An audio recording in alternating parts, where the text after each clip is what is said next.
Good afternoon, buenas tardes, and thank you for tuning in. On behalf of Mitchell Kaplan, Miami Book Fair, and all of us at Books and Books in Miami, Florida, I welcome you to a virtual afternoon with Peter Osnos to discuss his new memoir, An Especially Good View, Watching History Happen. In more than 5 decades as a reporter, editor, and publisher, Peter Osnos has had an especially good view of momentous events and relationships with some of the most influential personalities of our time. He is the founder of the publishing house PublicAffairs and a former publisher of the Times Books imprint at Random House, where he was previously a senior editor and associate publisher. Prior to his career in book publishing, he spent 18 years at the Washington Post, where he was a correspondent in Saigon, Moscow, and served as foreign editor and national editor.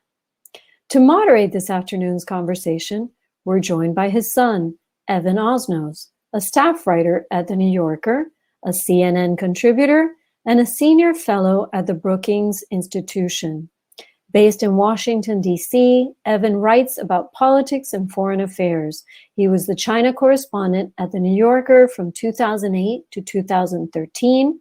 His first book, Age of Ambition, Chasing Fortune, Truth, and Faith in the New China, won the 2014 National Book Award and was a finalist for the Pulitzer Prize. We're looking forward to his new book, Wildland, The Making of America's Fury, which will be released in September. Throughout this afternoon's broadcast, you're invited to post questions by clicking the Ask a Question feature at the bottom of the screen.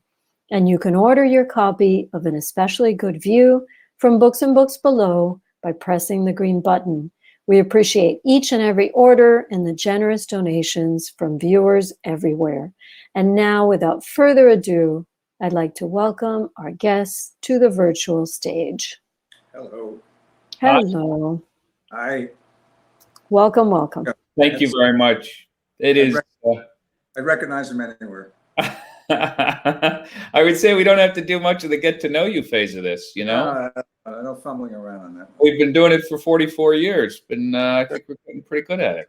Wow. Hey, I want to say, Dad, before we do this, I think both of us would want to say a big thanks to Books and Books and Miami Book Fair, and being in the realm of Mitch Kaplan for the afternoon is a pretty fun place to be if you're part of the reading and writing world, and we're grateful to be there.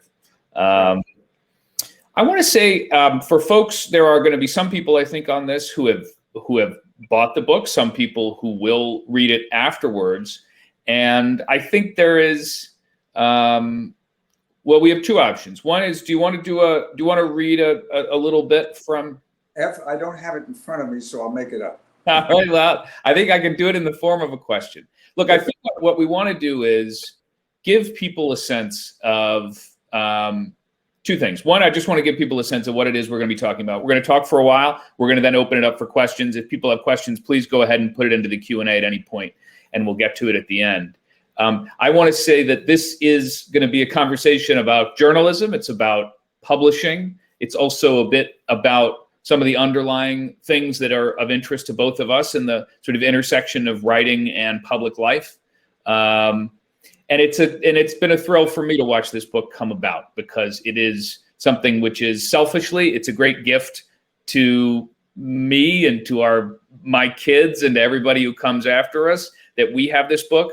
But it is also a book that people out in the wider world seem to find a real treat. So, Dad, congrats. I want to start now with the basic question of why. I mean, I have to say, for people who don't know, you have a cartoon on your wall from The New Yorker of one turtle saying to the other turtle, "I don't know what you're doing in there, but it's fine as long as you're not writing a memoir." And now here you've written a memoir. So what caused you to do the deed?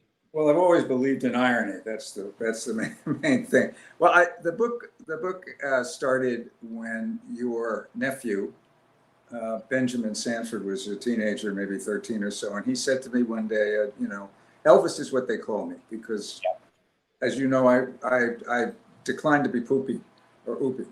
So I, Grandfather. That's what and you mean. they didn't know it was funny in the beginning. They know it's funny now. Anyway, he said, "So tell me about your family in World War II." And I said, "But Ben, it's our family." And that was, in a sense, the moment that I realized that I needed to get the story of our life and world and so forth, because if not, the folks who come along after us would really have only a very limited idea. Because, in fact, my origins were very far from where the world is now, and particularly where our offspring and their offspring are. Just to get very quickly, my folks were Poles, Jews, and in 1939, when the Nazis made it into Warsaw, my father went to a military unit that was disbanded, couldn't get back, went to Romania. My mother and my brother, who was already 8 years old, were left behind. And it took 9 months and immense amounts of daring, courage, and luck. And they finally reunited in Bucharest. So that was the beginning of the sort of legends of the family story. And I decided that as somebody who spent my entire career as a reporter and editor and so forth, that I would re-report the story for the benefit of making sure I knew what I was talking about, but also getting it right and finding out how things have changed. So in the course of the next 3 years, we did, my wife, Susan, your mother, and I did a lot of, we went to Poland where the family origin was and where I still have relatives and all kinds of amazing, things were happening then and there. And then we went to Cambodia, where Southeast Asia, because of the Vietnam story. I'd been to Vietnam before. And finally we went to India. We took the grandsons to India because I was born there in 1943, but left in a basket 4 months after I was born. And we got on a troop ship and we went all the way across the Pacific and landed in California. So I didn't really have, my birth certificate is cast Polish, which I've always enjoyed. But the fact is that I really didn't have any, literally nothing. So we went back to India and we really reframed their life stories. Yeah. In India. We went to the places where they lived and worked, more or less, the buildings, and we even found a woman who lived in their building, Auntie Nora, 99. So, and we went to the place where my brother went to school, which was outside Bombay. And so we really were able to reinvent their lives from the perspective of all these years later. And then, I matched it with a great deal of other homework. Working on my many years at the Post, that means Vietnam and the Soviet Union and the UK as a foreign correspondent. But also, when I went into publishing, I continued to publish a great many books on the subjects of Vietnam, the Soviet Union, and so forth. So all of it came together in a kind of I call it a buffet, but hopefully a nourishing one. And then the sort of end part of the book is called Reflections, and it has a lot to do with what you learn if you're at my advanced age and want to share a little bit of in terms of understanding how the world, your world, and your family, and your personality. Because when I started out, I said I'm a really, if I have any specialty, it's memoirs. I know a ton of them, and I didn't know what I would feel about my own memoir. Yeah, kind of a little bit nerve-wracking. Yeah, and I found out a lot. And I think now you understand me for the first time in your 40. Do you think, Pop, that you came away with a different perception of yourself at the end of the process than you had at the beginning? I think I did. And what is it? Well, as you know, the book is designed as a book of observation. That's why it's called Especially Good for You: Watching History Happen. And I like to quote Yogi Berra, who actually did say, you can observe a lot by watching. Because it turns out that the entire major thread of the story is observation, watching, being present in a great many things, but also watching them. And I believe that began because I was an infant when my parents, who were already 40, arrived in the United States. So I grew up in a completely different universe from the half-life they had already had. So I said we were in a way where we were strangers with the same DNA. And I needed to recognize the degree to which that kind of instinctive observation became a driving force, whether Yeah. as a child or later as a reporter and journalist, and eventually as an editor and publisher. And in working with all these extraordinary characters that I ended up doing the books with, I was observing. I was participating, of course, but I was able to observe. Now, at the end of the story is the degree to which, if you're observing all the time, you may not be aware ultimately of what you're feeling inside. Yeah. Yeah. And so the great revelation, to an extent, there is one, was the degree to which I would see things happening, respond to them on one level, but didn't know how necessarily they were affecting me on another. Yeah. I mean, there is a degree to which, people, there's sort of the good side and the bad side of compartmentalizing. I mean, this is, in the book, you describe this interesting phenomenon that you've sort of noticed over the course of your life, which is this capacity to deflect, in a sense, to take whatever the onslaught of intensity or emotional experience that was happening and to figure out how to make sense of it in the moment. I mean, this is a version of what reporters do in alarming situations all the time. I mean, it's a cliche, but if you go into a war zone, you can't fully absorb all of the emotional impact, or you couldn't really get through it. And I think on some basic, really sort of fundamental level, what you're describing is that you were sort of born into that position because of the nature of the circumstances in which you were born. I mean, you just described it in breezier terms than it is. And I think people will see that in the book, and I certainly know it in great detail. But the process of a family leaving under the most gruesome existential threat and finding themselves on the other side of the world with nothing and starting over again. Your folks, I'll just mention one thing for people who don't know. Your father went into the air conditioning business. Your mother was a biochemist. They were utterly unaware of the world that you inhabited. You were essentially roommates. But how could they? And how could you understand their world? And so you kind of created a system in your mind, and it turned out also it made sense and it worked professionally, to figure out how to put these things into their buckets, and then sometimes close the door and then you pried open the door for the purposes of this book. Well, I say, and I think one thing that the folks who are watching this need to know, and it's it wasn't by design, but it certainly happened. I was in my 20s when I went to Vietnam. You were in your 20s when you covered the war in Iraq. 10 years later, you were in China. 10 years after I was in Vietnam, I was in the Soviet Union. And when I watched you come back from Iraq, I saw very much the same mannerism, I don't know what the right word is, as I had in Vietnam. Meaning, you and I had both been through experiences that, under any normal circumstances could be very scary. But somehow we compartmentalized it or deflected it. And I would say that the reason why you could do that, if somebody is shooting at you, that's one thing. If somebody shoots you, that's a completely another thing. And one of the things that was striking to me about the experience in Vietnam, and I think what I saw of your experience in Iraq, was that we did that. There were times in Vietnam when a reasonable person would be disturbed. It was a war. And in war, there's always unpredictability. And there were a number of circumstances, which I relate in the book, when very easily I could have been not having this conversation with you. Right.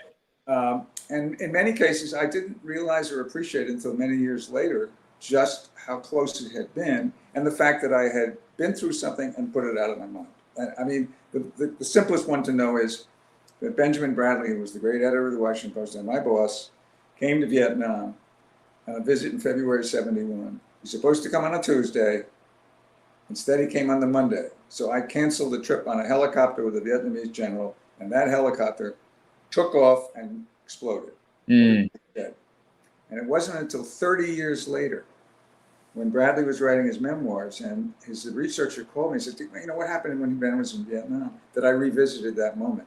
And to be sure I had stuck it away, I called the other Post correspondents and said, is it really the case that when we heard that helicopter went down, we both kind of gasped, and then we went to lunch? And And in the Soviet Union, as the longer I was there, and certainly in the last year in particular, there's a tremendous amount of KGB pressure on me and your mother, by extension. Yeah. And there was even a point at which Catherine Graham, the owner of the Washington Post, sent us a message through a visitor saying that she'd heard there was going to be a provocation and we should consider leaving. And we talked about it, and we didn't, because we didn't think that. I felt that it would be, and so did she. Short-term relief, long-term regret. But again, if the KGB is on your case, it would be very easy, and it was really, seriously. I have full evidence of the degree to which it was. Yeah. You could understandably be addled. Yeah. And yet, for reasons that, as I say, I've studied now and thought about, we were not. Why? Because we were there watching. Yeah. Observing. Yeah. Absorbing. And even though it was really happening to us, we were able to make that distinction between the reaction that you were having internally and the reaction externally. For people who are interested in the things that you're talking about, I want to mention that there is an amazing website that accompanies this book called anespeciallygoodview.com that has things like actually copies of the KGB, of the internal Soviet discussion that they found that was later discovered in the archives, in which they're deciding how to handle you and ultimately deciding to discredit you was how they approached it. I want to go back to Ben Bradley, though, because you talked about him a moment ago. And I think one of the things that's interesting is you have running through the book a series of different kinds of leaders of one kind or another. They ended up being very important to you in shaping the institution that you created, PublicAffairs. But Ben Bradley, interestingly, is known, and you celebrate him for what you describe as values, standards, and flair. He had all of these things. But there are other newsroom leaders that we think of who are not, they don't have glamorous public profiles. They have more sort of, they're sort of quieter figures. Why do you think it is that Ben was such an extraordinary leader of this institution? I mean, it is worth stating it was, he is arguably responsible for some of the most important formative journalism of the second half of the 20th century.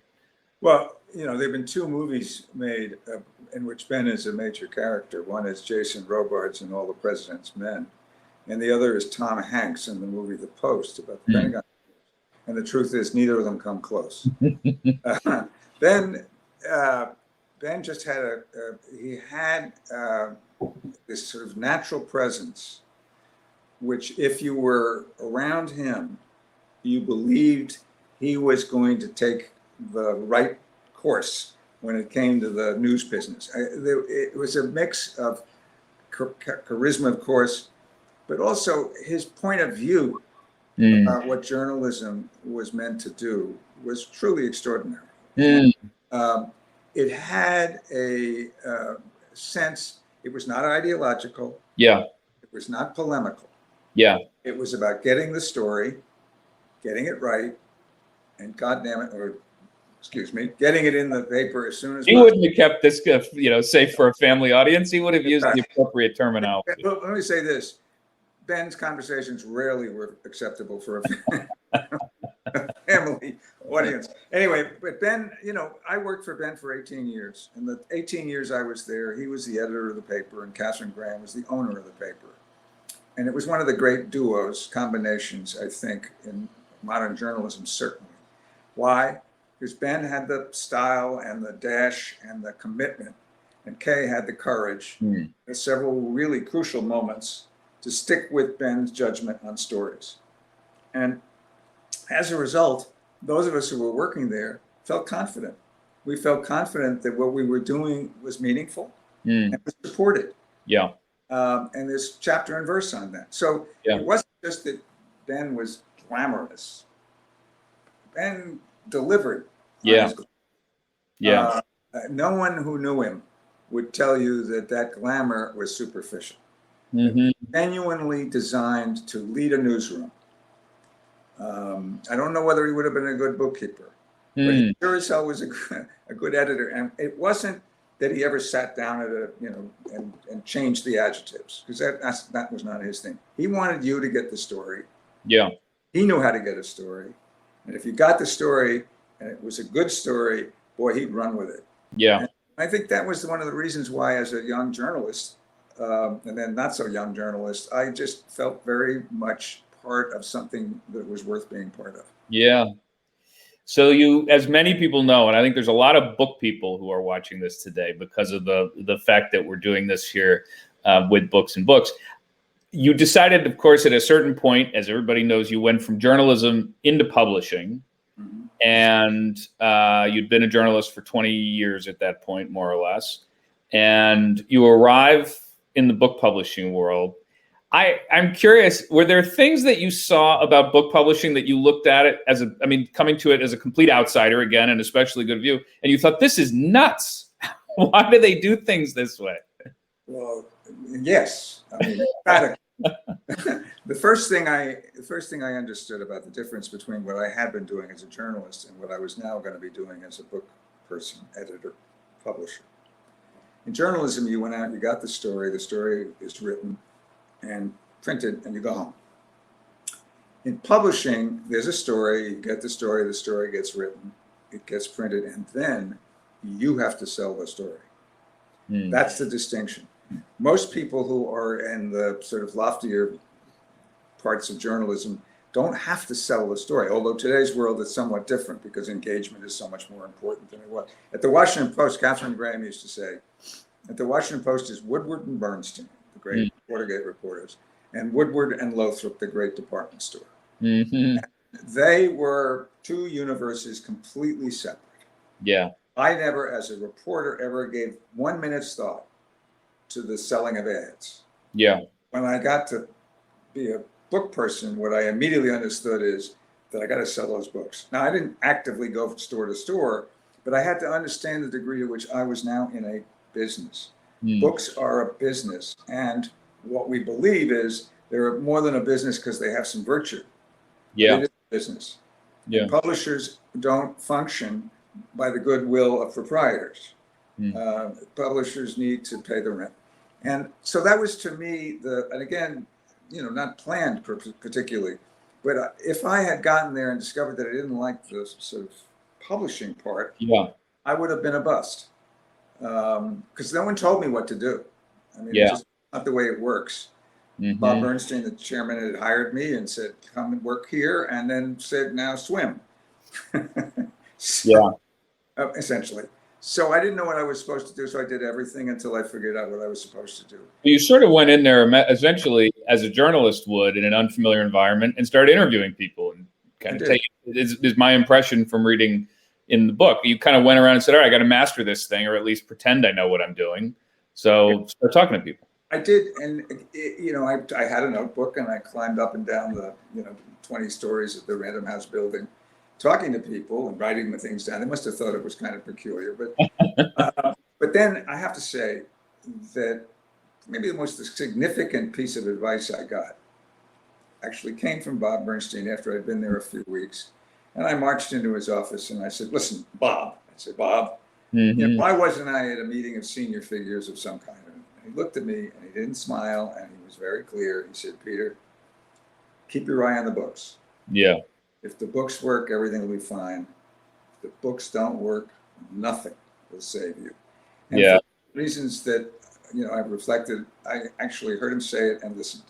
And so I managed to navigate through, inevitably, the politics and bureaucracy and the relationship with agents and, authors who could sometimes be, compelling.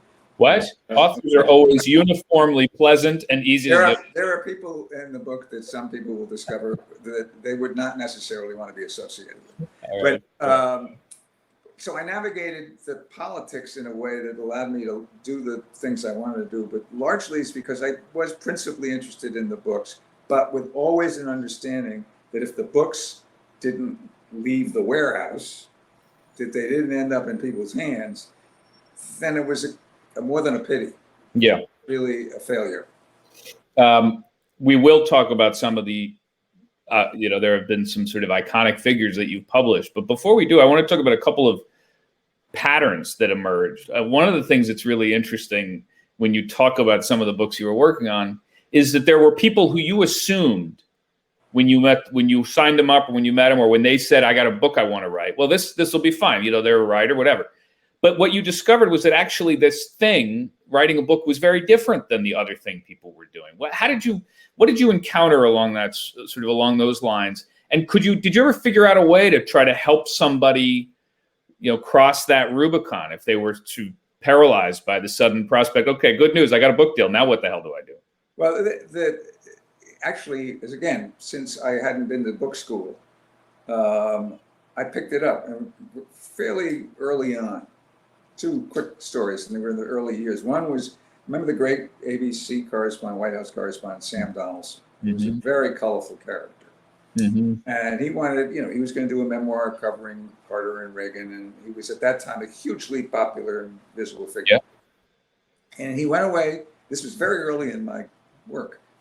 He went away, and 3 months later, he sent in what a colleague correctly called stool samples.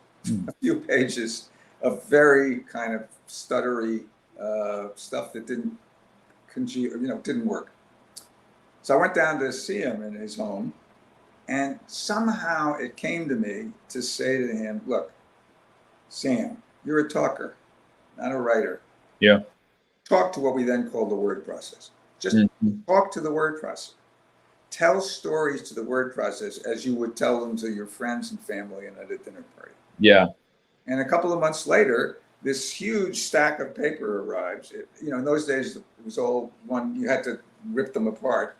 It all arrives, and there's the book, essentially, Stream of Consciousness, and we organized the book.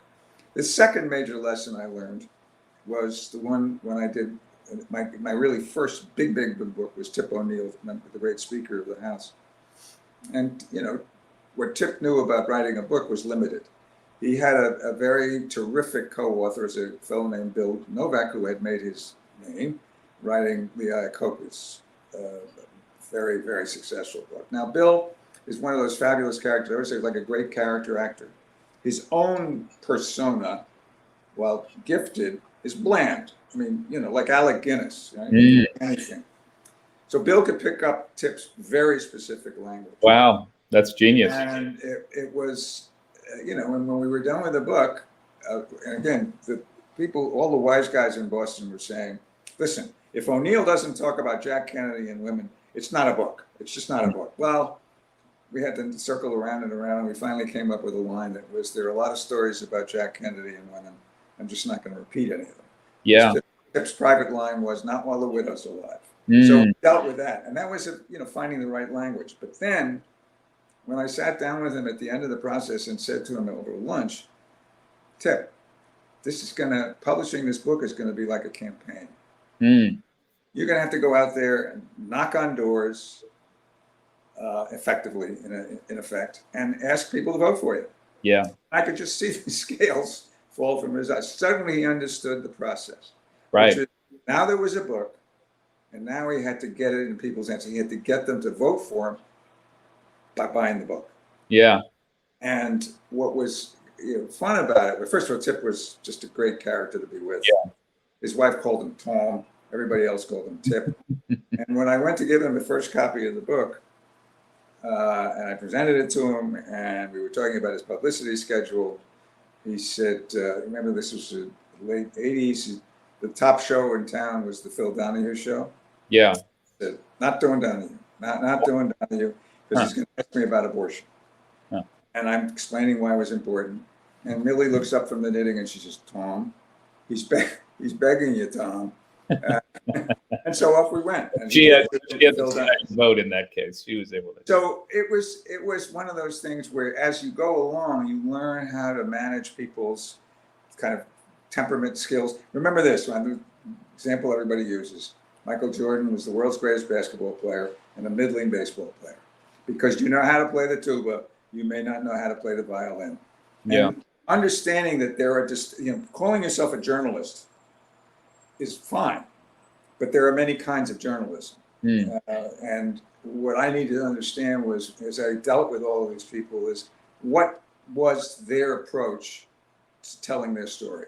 Mm-hmm. How much could they get? And a lot of it involved really deep, to the extent that anybody can be sort of deep on another person, kind of into people's, what they really want to say. Because they won't be able to say it unless you spend time with them and extract it. And to me, that was the major challenge. Again, I was not an editor in the same, I guess, tradition as Bradley. Yeah. Tore his hair over specific words. Yeah. What I'm mostly interested in is getting the story. Yeah.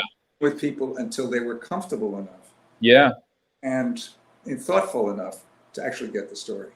I mean, another example that we could spend this whole hour talking about the most famous authors you published, and we'll get to it if we have time. But in some ways, some of the more interesting projects are even ones where it wasn't clear at the outset what the book was. I mean, I'm thinking of Scott McClellan, who was a spokesman for George W. Bush, came to you with a book, which, let's be honest, sometimes books like that can be deadly. Just, what I sort of, how I did this and that and the other thing. And it turned out to be an absolute sensation. And what was the point along the way? Do you think he knew that he was going to write a book that had that explosive of an effect, or did he not know? Well, first of all, when you look at what the explosion was at the time and compare it to what we've been through for the last 4 years, it seems almost modest. Right. The thing to remember is Scott McClellan was the press secretary for George Bush, George W., at the beginning of the Iraq War. Yeah. Back in Afghanistan after 2001. And you'll recall that we went into Iraq, the United States went into Iraq on the premise that there were weapons of mass destruction and nuclear potential and so forth. So it turned out that was neither one of those things were the case, right? So we get a call from Scott in a very routine way. I mean, through an agent, I didn't know. And he says, well, Scott McClellan might want a book. And I got on the phone, the editor, and I got on the phone and said, Scott, do you know who we are? And do you know the tradition of public affairs, which is, as you mentioned, it was Ben Bradley and I.F. Stone and Bob Murray. I said, do you know that we're, Ev is gone cold. I'll finish the story. Go ahead and finish, and we're going to get him back on, hopefully. Yeah. So I said, Scott, do you know who we are? And he said, yes. And that's why I want to write the book. And what happened was, there we go. I'm back. You're back, fluttering your eyelashes. Oops. So anyway, what happened was he the dog. Listen, life intrudes. The book had in it the fact that Scott McClellan recognized that when he briefed the press on Iraq, he had to lie. Yeah. Telling him the things that he knew, or that the people who told him, which were Cheney and Bush and so on, were not true. Yeah. And he was chagrined. Yeah. That's a modest term. Right. Appalled. And as the book evolved, that point became the major issue in the book. The book was called What Happened? And what happened was that the United States went into a major war on false pretenses, and that this young man, as the president's spokesman, had to lie to the American public. And when the book came out, we had a small sort of fragment which created some buzz, but the night that the book came out, CNN picked up an early copy and it said it was scathing. And over the next 3 days, we had orders for 80,000 copies. Wow. And it exploded because it was shocking. Yeah. As I say, in today's world where shocks come, pretty fast, it might not have been as shocking. But at the time, it really was. And I just admired Scott enormously. The result of that experience was that Scott, as they say, will not eat lunch in this town again. That was the end of his ability to work in any kind of political context. But he carried his family and his pride off to the Northwest, where he became a college administrator. Yeah. That was, in its way, it was a remarkable experience because Scott was not a celebrity. Yeah. Wasn't particularly well known. He was just a person who had something he wanted to say, and our job was to help him say it. Yeah. In a few minutes, we're going to go to questions. I think we're supposed to go now. I'm going to ask one more. I want to ask one more that's on my mind, and then we'll open it up here. I think people probably would be pretty fascinated to hear the story of how it was that you ended up publishing way back when a guy named Barack Obama, who was at that point, he was a nobody. I mean, he was not even a state senator at that point. No, he what was a very young man. I thought you were going to ask me about the other guy, but if somebody asks about it as a question, I'll get to about Donald Trump. Well, you can easily. Donald Trump, is that his name? Trump. Yeah, but actually, you've written about it in the New Yorker and elsewhere. So, but it's in the book, and you've written about it. You want to know how I came to be the publisher editor of Donald Trump's Art of the Deal, and why my daughter says when I get to the pearly gates I'm going to be in trouble? It's stories told in the book. Barack was happier for me in retrospect. Yeah. So Barack was the first African American president of the Harvard Law Review. Mm-hmm. And that prompted a story in the New York Times, the first African American. Yeah. And an agent called him and said, with your first African American, you should probably write a book. And I'm sure, I never asked him, but I'm sure he had loans. I mean, he had. Yeah, he did have loans. So he took a contract for $125,000 for Simon & Schuster for what was supposed to be a memoir of his growing up. And he missed his deadline. No. And they canceled it. They said, nope, we want our 40. There's Ev again. It's frozen. I'll keep talking. They wanted his $40,000 back, their $40,000 back. And so the agent called me and she said, look, there's this fellow Barack Obama and he's got a problem. He wants to write a book and the publisher wants his money back, their money back, because he didn't finish it. So I said, I'd be happy to see him. I knew vaguely who he was because I had read the original piece in the Times. So Barack Obama, and probably in his early 30s, came to the office, and the young editor and I met with him for 2 hours. And at the end of it, I said, this fellow could write a good book. And so he did. He went off to write the book, which became Dreams from My Father, which was Dreams from My Father. And when the book was released in 1995, it was respectable. It sold okay and was modest, but acceptable. And then 9 years later, when he gave the keynote speech at the Democratic Convention in Boston, the same book, which we had published in 1995, I was gone, but my descendants at the Random House Company took the same book, relicensed it, dusted it off, published it, and sold 4 million copies. So that this little book now became one of the really true classic personal accounts of a man who became president of the United States. And when the time came for he was elected, and it was the inauguration. The good thing about Evan not being here right now is he's heard this story. He's heard this story before. He's not being left out. I just want you to know. That's why I'm continuing the story the way I am. Anyway, we got all the people who had worked on the book. The editor, hey, you're back. I don't know what's going on. I'm going to blame Trump. I said, Ev. Yeah. Trump. I said, Ev, you've heard the story before, so you're not missing. That's why I left. I said, you're not missing out. Oh, no, not one again. He's going to tell the Obama story again. Anyway, what happened was the book sold 4 million copies. Obama was a phenomenon. Became, president of the United States. So I gathered on the day of his inauguration, since we weren't invited, I gathered all the people who had worked on the book and on the phone, and we talked it through. We said, what do we remember about what is now clearly historic? This is an amazing piece of work, and it would be read 100 years from now as a classic of a kind by a person who became president. And we all agree we had one regret. Yeah. The regret was that he wasn't more trouble. That we would have more anecdotes. Once he got going, the focus was clear. Once he understood that the part of the book that he needed to finish was going to Kenya, which he did.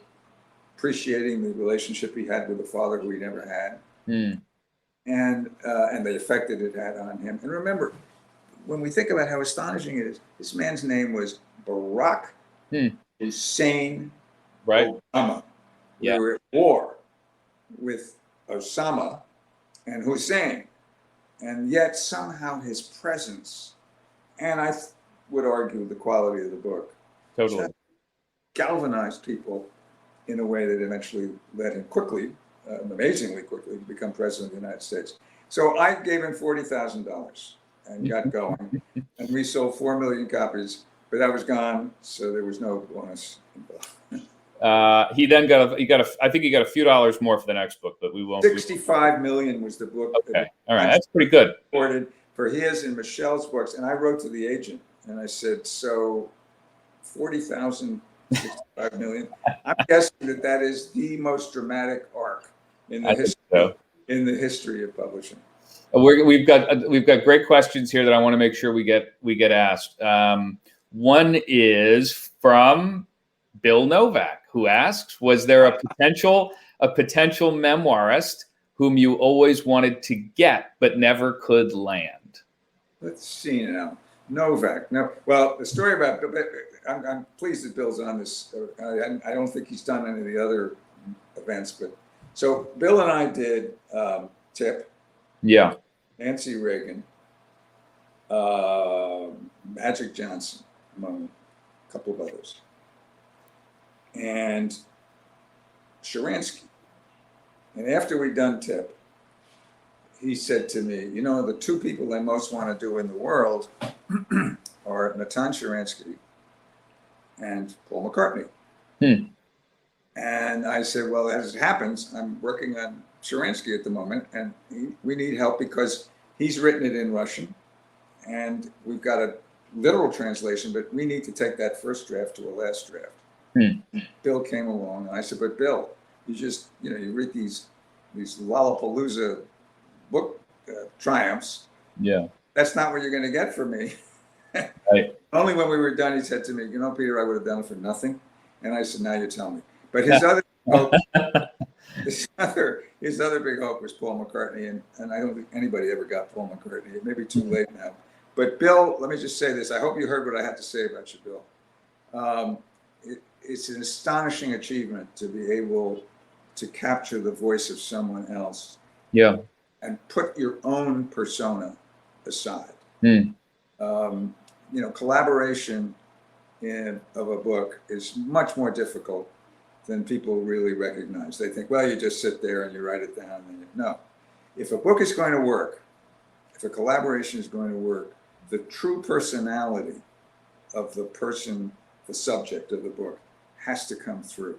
And in the successes that Bill and I had, such as they were, and they were considerable, that's what we did. Together, working together, we were able to get people to be themselves on paper.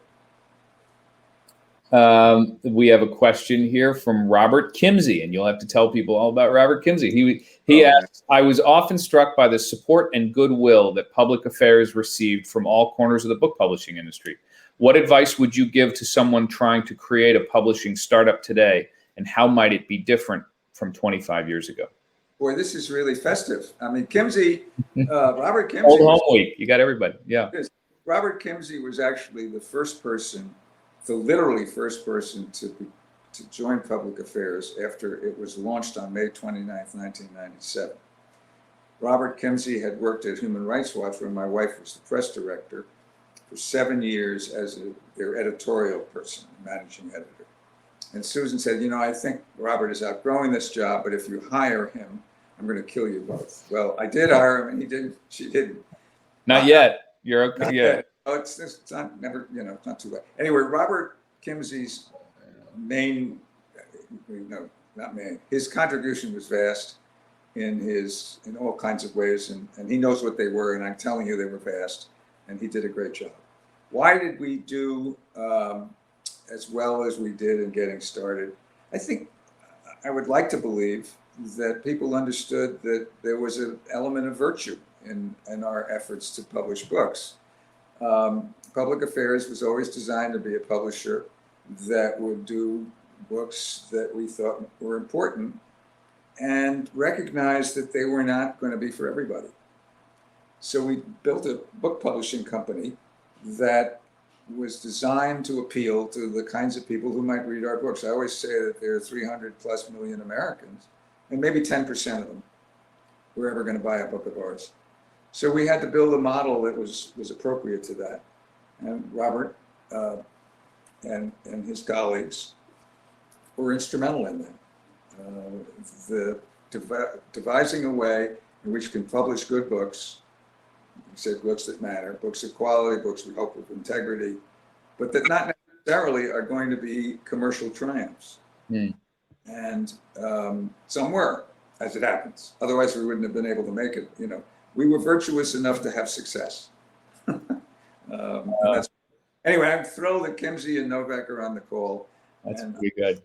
It's a good thing I didn't say anything about Bill that he would then bristle at it. You have a good question here. Somebody says, sorry if this question is naive, but do you run things by people in the book before you publish the book? So, for example, Bush before Scott McClellan's book. Oh, no. Thanks for sharing your thoughts in your book and at this discussion. No. I mean, certainly not in the Scott McClellan case. I mean, he was writing a book that if we had shown it, I mean, we're not in the conventional sense, on the one hand, on the other hand, journalists. We don't have to get a comment, right? They got a chance to, look, when the Scott McClellan book came out, the people who wanted to pounce on it, pounced on it. It was bad enough that there was a congressional hearing. I was denounced by Rush Limbaugh and others. That's a high honor. So, yes, oh God, call me a major league lefty and so forth. But the thing about it is, that we were publishing his story, Scott's story. We didn't need the rebuttal. One of the things about a book, and it's one of the reasons why so many people want to write one, politicians often do this, it's their chance to address directly the audience without a filter.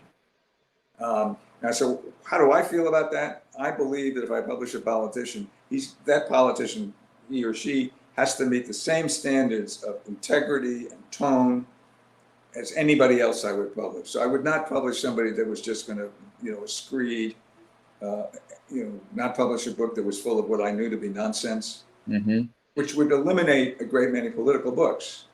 But since the way Public Affairs was conceived, that was okay.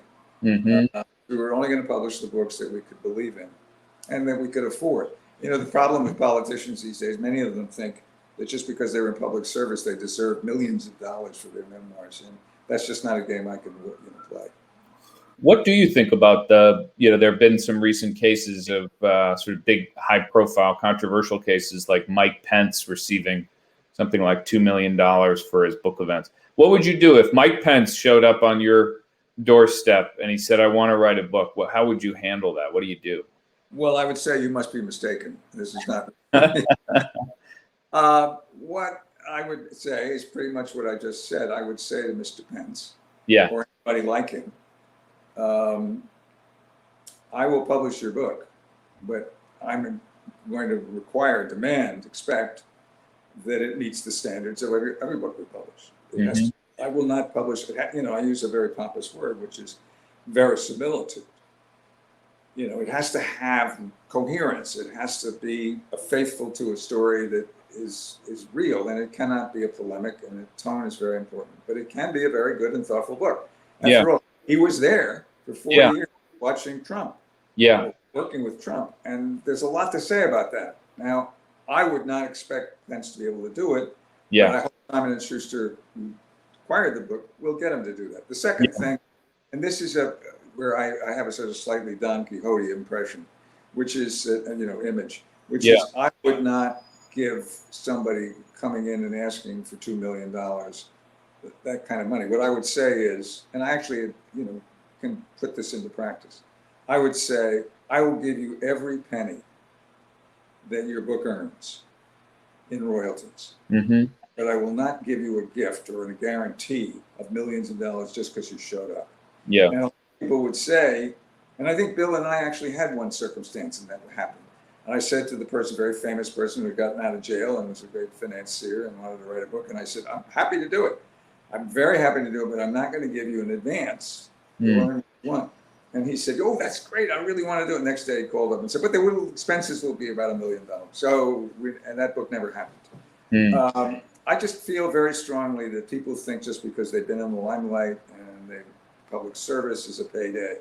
And I shut that down, personally shut it down. And if I were at any one of the great big publishing houses, because I could do that and know that somebody else would pick up the book. You know, the big issue is, am I repressing a book? Yeah. Am I preventing somebody from writing a book? Absolutely not. Right. It's not going to make them rich doing it unless the book deserves to earn the money that it earns. Another question about the book world that I'm curious about. One of my favorite lines in this is you talk about the fact that, as you say, the first book ever published was Gutenberg's Bible, and the second book was called "Publishing is Dead." So there is a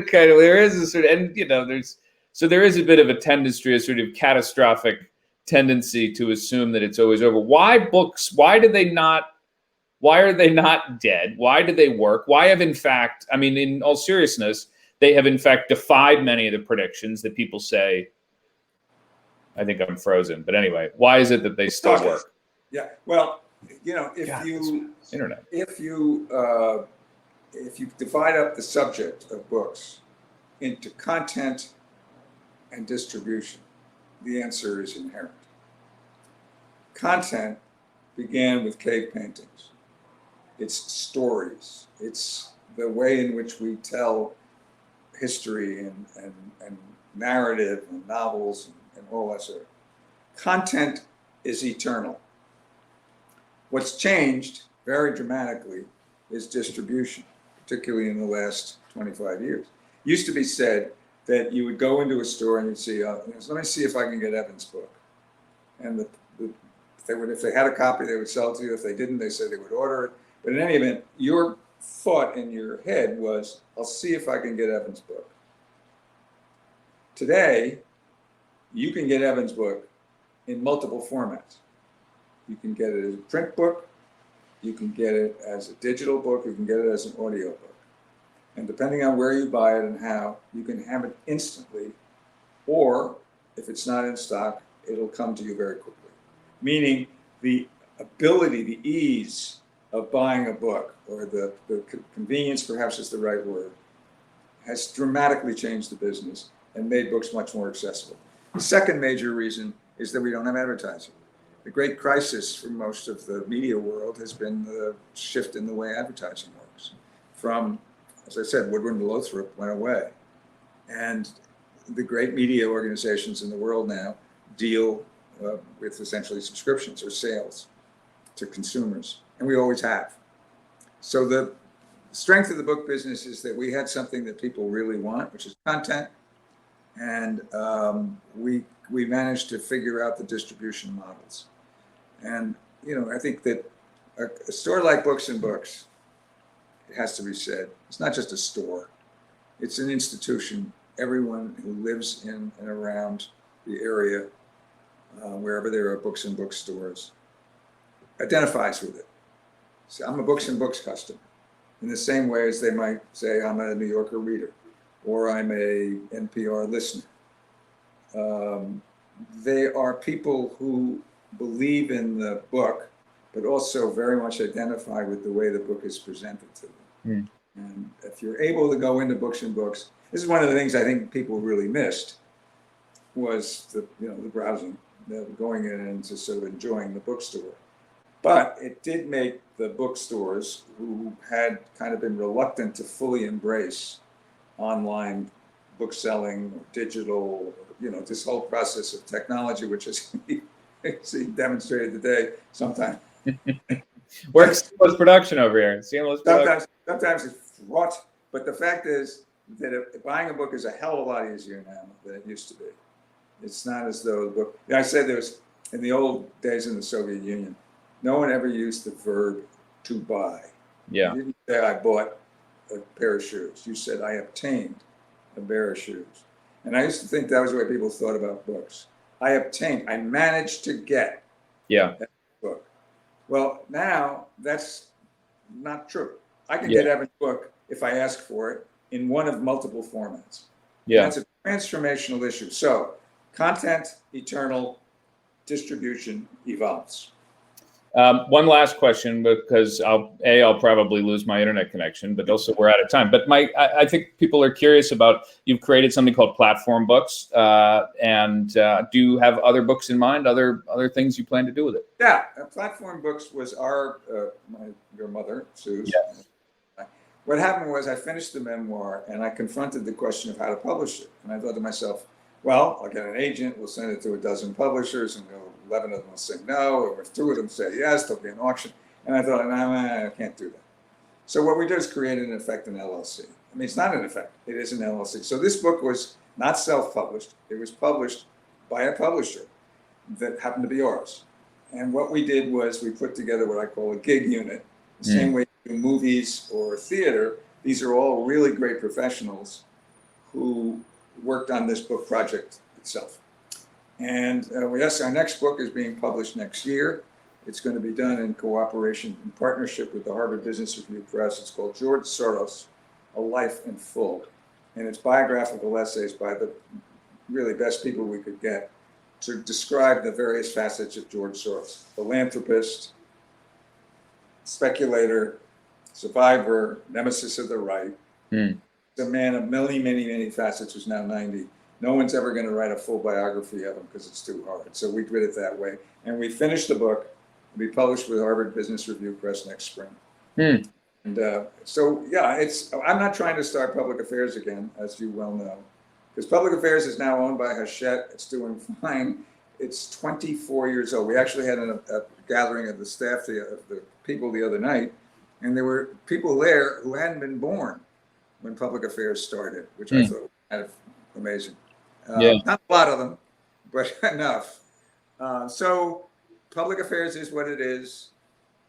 Platform is this age, this generation of our efforts. And we'll keep going. Seriously? Okay. Okay, well. Other than that, it was great. Other than that, Mrs. Lincoln, other than that. Oh my gosh, I feel so bad for him though.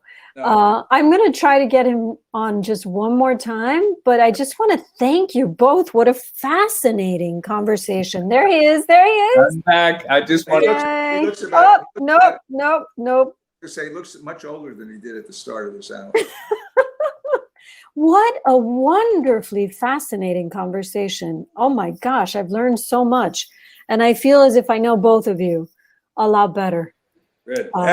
Knows you better than she did, except for the parts where you disappeared. My most penetrating insights were when the thing was frozen. But I just wanted to say thanks to Books and Books for bearing with my little ramshackle, Pony Express internet over here. And Deb, congratulations on the book. It's always congratulations. Thank you so much for your kind words about Books and Books. And Well, I'll just remind everyone who's watching, yes, you can get the book. You just need to hit the green button and we will ship it right off to you. And if you're in Miami and you want to come by one of our stores, we have it there too. I hope that we're going to see both of you in person, maybe at Miami Book Fair in November. Right. We'll be there. I'm sure it'll be a clearer connection. And I hope that when we present you, Evan, you're going to have high-speed internet. I'm working on it. I got to sell some books, I guess. All right. I'll text you later. Sorry. Oh my gosh. Thank you so much to everyone for watching. Thanks for joining us. Thank you. Bye. Bye.